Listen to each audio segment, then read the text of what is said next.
नेता के खारा सौद के मामले में क्या कुछ हुआ है और आगे क्या कुछ कार्रवाई होने की उम्मीद है?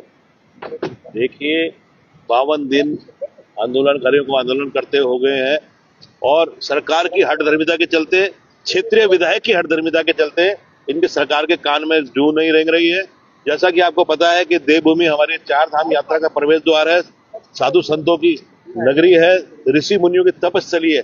इसी को लेकर पूरे क्षेत्रवासी आक्रोश में आंदोलनरत है और जिस दुकान के चलते 4 हत्याएं हो गई हैं और अभी राजस्व विभाग की और वन विभाग की टीम की संयुक्त जांच हुई थी। उस जांच में भी पाया गया कि रिजर्व फॉरेस्ट है और जो कि सरासर आबकारी अधिनियम का भी उल्लंघन है, क्योंकि आबकारी की जो शराब की दुकान है वो वन भूमि में नहीं खुल सकती। उस बावजूद उसके सरकार बिल्कुल सुनने को तैयार नहीं है और इसी के स्वरूप आज 52 दिन हो चुके हैं। अब बर्दाश्त से बाहर हो चुकी है और 20 तारीख को हम लोग एक इनका पुतला दहन करने का काम करेंगे और 21 तारीख को एक विशाल हमारी मशाल जुलूस के रूप में सरकार को चेताने का काम करेंगे। एक क्वेश्चन मेरा है, आपने कहा कि शराब करने का इसकी वजह से 4 मौतें बिल्कुल हो चुकी है। 3 लोग मरे, उनके परिवार वाले आपके पास नहीं आए कि हमें न्याय चाहिए। जिस एक परिवार के लिए आपने धरना शुरू किया था उसने भी आप पे राजनीति करने का आरोप लगा दिया। देखिए बहन जी, आप मैं समझता हूँ कि आपसे छुपा नहीं है कि अगर ये आंदोलन नहीं होता तो क्या आपको लगता है कि शराब का जो ठेकेदार है जिसने उस समय 10 लाख रुपए की मदद करी, वो तो 1 लाख रुपए दे रहा था। तो सभी साथियों का धन्यवाद करता हूँ जितने भी इस धरने में मौजूद है।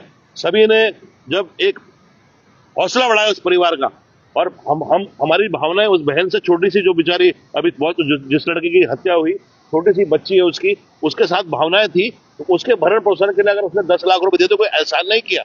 और बावजूद उसके मैं समझता हूँ कि हमें संज्ञान में आया कि हमारे क्षेत्रीय विधायक और हमारे सूबे के मंत्री भी 5 लाख रुपए मुख्यमंत्री राहत कोष से दिया। तो उन्होंने अगर मुख्यमंत्री राहत कोष से 5 लाख रुपए उस परिवार के भरण पोषण के लिए किया तो किसी पे एहसान नहीं किया, कि उनका फर्ज बनता था, करते हुए बनता था। मैंने आपने कहा अब तक 4 मौतें हुई किसी वजह से जी। 3 जो लोग मरे उनके परिवार वाले आपके पास न्याय मांगने नहीं आए। जी।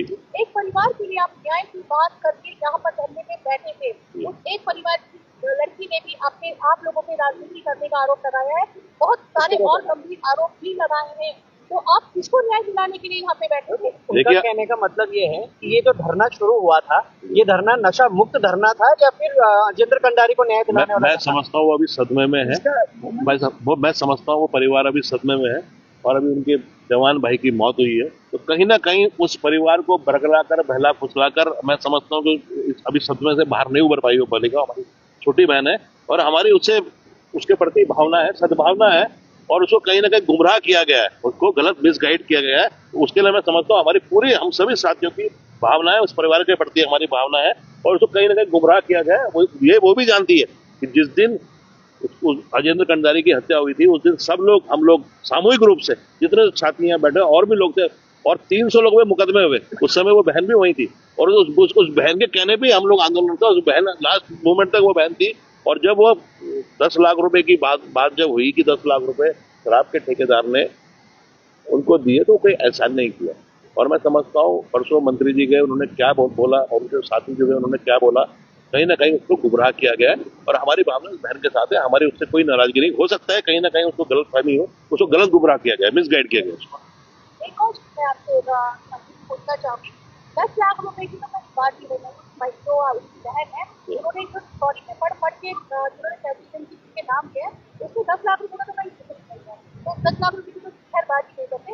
लेकिन वो जो बहन है जो पढ़ के बता रही थी, उसने कहीं पर भी उन 300 लोगों पे जो राष्ट्रीय राजमार्ग के दायरे में आए और 300 लोगों पे जो नामजद मुकदमे हुए, उन तक का धन्यवाद नहीं। देखो बहन, आपको बताऊं, चलो हम लोगों ने तो आंदोलन किया, राष्ट्रीय राजमार्ग जाम के, हमारे मुकदमे लगे, पर जिन भाइयों ने वहाँ धरने में बैठे, चाहे वो हमारे दिनेश चंद मास्टर जी हो, चाहे वो राजेंद्र जी हो, चाहे इनकी धर्मपत्नी तक ठंड में, और हमारे बहुत से साथी जिनके नाम लेना, मैं ये नहीं कह रहा कि उन्होंने जानबूझ के, कहीं ना कहीं त्रुटि वश उनका नाम लेना शायद वो भूल गई, पर कहीं ना कहीं मुझे लगता है वो गुमराह है, कहीं ना कहीं उनको मिसगाइड किया गया है। क्योंकि इतने लोगों ने, आप मैंने बता रहा है 18 लोगों की सूची है कि जो लोग आमरण सामने बैठे उस परिवार को न्याय देने के लिए बैठे, और अगर सरकार के प्रति, उन परिवार के प्रति इतनी ज्यादा वो थी तो क्यों आज 50 दिन बाद पहुंचा? मंत्री जी उस दिन भी तो उनको चेक दे सकते थे जो उन्होंने मुख्यमंत्री राहत कोष से दिया, अपनी जेब से नहीं दिया उन्होंने मुख्यमंत्री राहत से। ये सरकार की जिम्मेदारी है। सरकार जिस दुकान को चलते पूरे प्रदेश में आक्रोश है, पूरे क्षेत्र में आक्रोश है, पूरे क्षेत्र की जनता आंदोलन रहता है, उस दुकान को जिस दुकान के चलते 4 हत्याएं हो गई हैं, उसमें अगर 5 लाख रुपए का उन्होंने सरकार कोई सहायता की है तो बहुत बड़ा एहसान नहीं किया।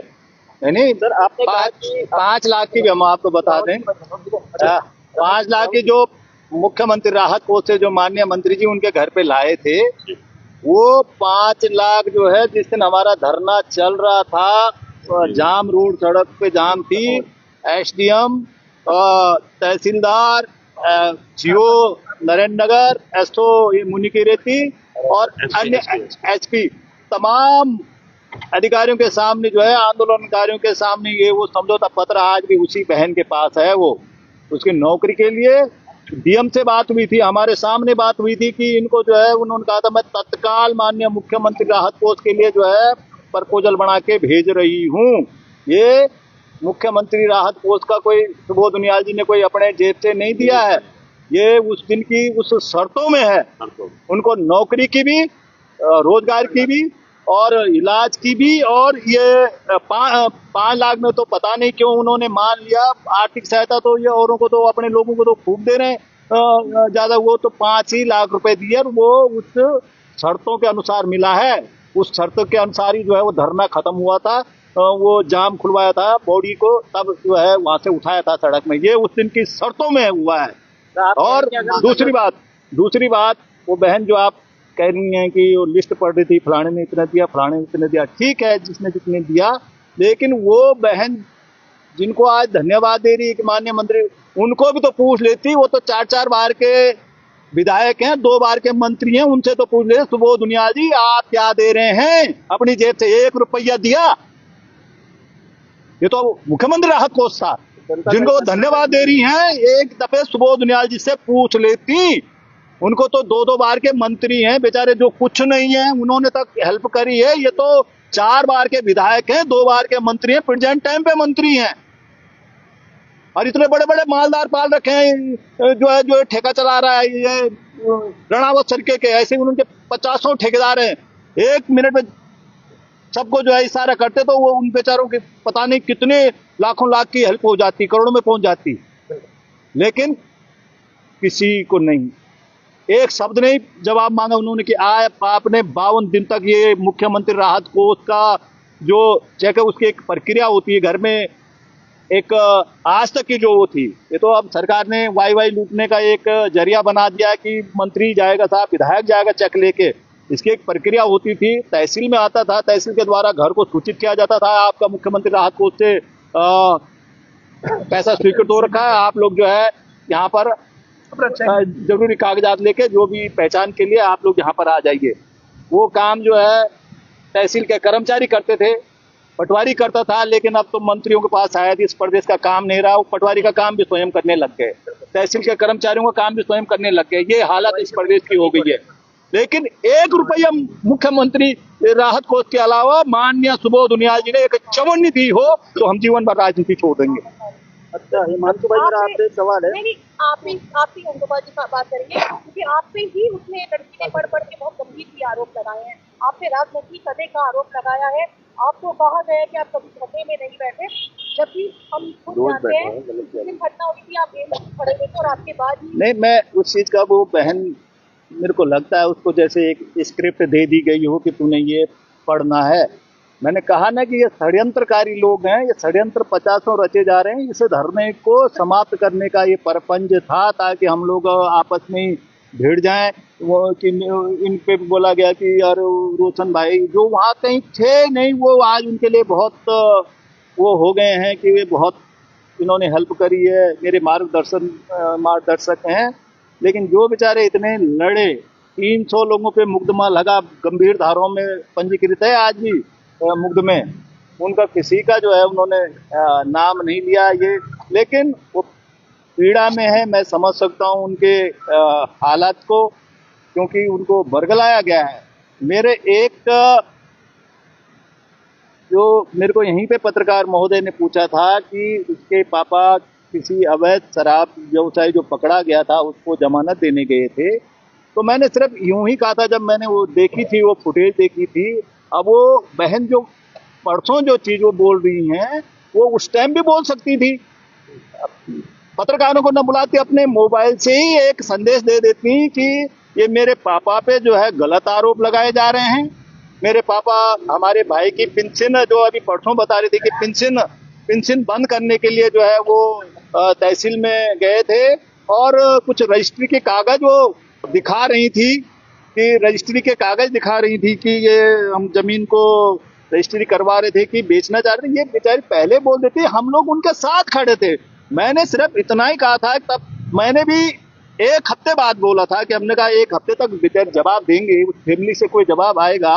लेकिन उन्होंने मौका दे दिया ऐसा बोलकर, जो वो भाजपा के जो वो अंधभक्त टाइप के लोग हैं, वो गोबर भक्त टाइप के जो लोग हैं, जो बिल्कुल धरने को देख के वो जो बिलों के अंदर छुपे हुए थे, वो बिल बिलाते हुए, उनके एक जो मीडिया पे जो आई थी वो बिल बिलाते हुए जो है बाहर निकलने शुरू कर दिए। उन्होंने अपना मुंह खोलना शुरू कर दिया। उन बेचारों के लिए क्या क्या बोला, पहले वो खुद देख लें कि उनके परिवार पे क्या क्या आरोप जो है यही भाजपा के लोग लगा रहे थे। उनके अलावा उन्होंने ये धरना को भी जो है टारगेट बना दिया था, हमारे धरना स्थल को।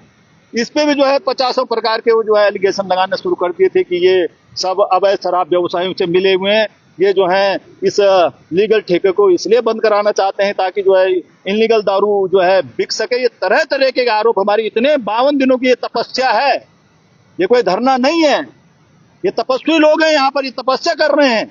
उन्होंने हमारी इस तपस्या को जो है 1 मिनट में जो है खारिज कर दिया था। तो मैंने सिर्फ इतना ही कहा था कि उनको नहीं जाना चाहिए था।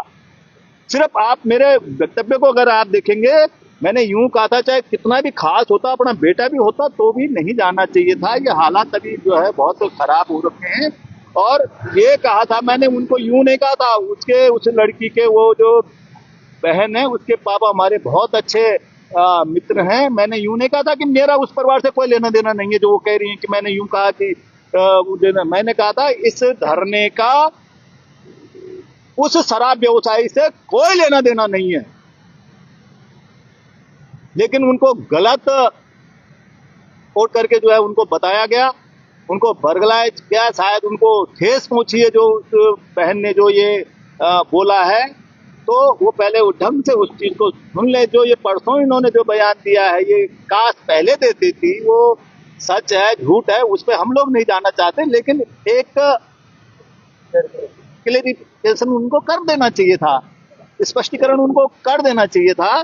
तो ऐसा कुछ नहीं है। हम आज भी जो है, हम तो हमेशा सम्मान करते हैं, हम लोग कभी अपमान नहीं करते हैं। महिला हमारे लिए हमारी मातृतुल्य है। उस बहन का भी, उस माँ का, उसकी माँ जो है कितनी गंभीर बीमारी से जूझ रही है, हम उस फैमिली के साथ हैं डटकर। लेकिन कुछ गलतफहमियां, कुछ षड्यंत्र कार्यों ने, मैंने कहा ना धरने को तोड़ने के लिए बहुत ज्यादा षड्यंत्र रचे जा रहे हैं, वो षड्यंत्र कार्यों की शिकार हो चुकी थी और इसलिए जो है उनको बुलवाया गया। प्रश्न आप कह रहे हैं कि वैसे इस धरने को राजनीति के एक मंच तैयार करने के लिए बोल दिया गया कि एक राजनीति चल रही है यहाँ पे। इससे पहले भी आपने एक रैली का आगाज किया था, उसमें भी कई लोग आपके साथ जुड़े थे, आपने पुतला भी दहन किया था तब भी। आप कैसे सुनिश्चित करते हैं कि जो आने वाली आपका जो पुतला दहन कार्यक्रम है या फिर जो आपका ये मसाल जुलूस है, इसको राजनीति के तौर पर नहीं देखा जाएगा और आप इसमें राजनीति नहीं कर रहे हैं, आप इसको कैसे अलग कर देंगे? आप ये देखिए 52 दिन हो गया, सब लोग अलग अलग दलों से लोग, कभी आपने हमसे हमारे दल का बारे में सुना कि हम लोग जिस दल से जुड़े हमने कभी उसका नाम तक लिया हो? यहाँ पर कभी भी नहीं। ये हमारा संयुक्त मोर्चा है और सभी दलों के लोग इससे जुड़े हुए हैं। और हमारा अब आम जनता जो है इससे जुड़ी हुई है, वो रोज नहीं आ पाती है। बहुत, जब कोई भी आंदोलन लंबा चलता है तो ये सारी थोड़ी दिक्कतें तो आती हैं, लेकिन हमारे मसाल जुलूस में सब लोग जो हैं आ रहे हैं। और आप देखिएगा इसमें हमारे कहीं कोई पार्टी हमारी तो आपको बताने में हम कतई कोई गुरेज नहीं। हमारी तो राजनीति खत्म हो गई, इधर बैठ के 2 महीने होने वाले हैं, हम लोग क्षेत्र में नहीं जा पा रहे हैं। कितने हमारे जो हैं घटित घटनाएं घटित हो गई हैं, लेकिन हम वहां जा नहीं पा रहे हैं। जो ये आरोप हम पे लगा रहे हैं, हम तो यहाँ पे कौन सी राजनीति हो रही है? ये खाली इस मैदान में सामने कूड़े का ढेर है, यहाँ पे हम लोग कोई दूर दूर तक कोई घर नहीं, कोई मानव नहीं, यहाँ कुछ है नहीं। किसके यहाँ पे किसके बीच में हम लोग राजनीति करेंगे? इस खाली जंगल में बैठे हुए हैं। आपस में सब अलग अलग दलों के लोग हैं, हम आपस में राजनीति कर रहे होंगे यहाँ पे। अच्छा सर, एक सेकंड, अब आप हिमांशु भाई और आपने एक शब्द बोला बरगला रहे हैं, मिसगाइड कोई नहीं कर रहा है, तो इतना मिसगाइड और इतना कोई बरगला रहा है कि 52 दिन से आप लोग यहाँ बैठे हुए धरने पे, वो परिवार के सदस्य कितनी बार यहाँ बैठे? 3 बार भी दो तीन बार देखो, खुद भी आई हाँ उन्होंने। आई, लेकिन एक शब्द उन्होंने जो कहा है कि ओम गोपाल कितनी बार बैठा हुआ है, हम लोग रोज, लेकिन मेरी यहीं पे आप जाएंगे, मेरी रीढ़ की हड्डी फ्रैक्चर हो रखी थी, मैं बहुत देर तक ऐसे भी नहीं बैठ पाता हूँ, किस्तों में बैठता हूँ। वो उनके पापा को सब पता है, वो सब जानते थे। जब हम मैं तो 8 महीने तक जो है बेड पे रहा हूँ।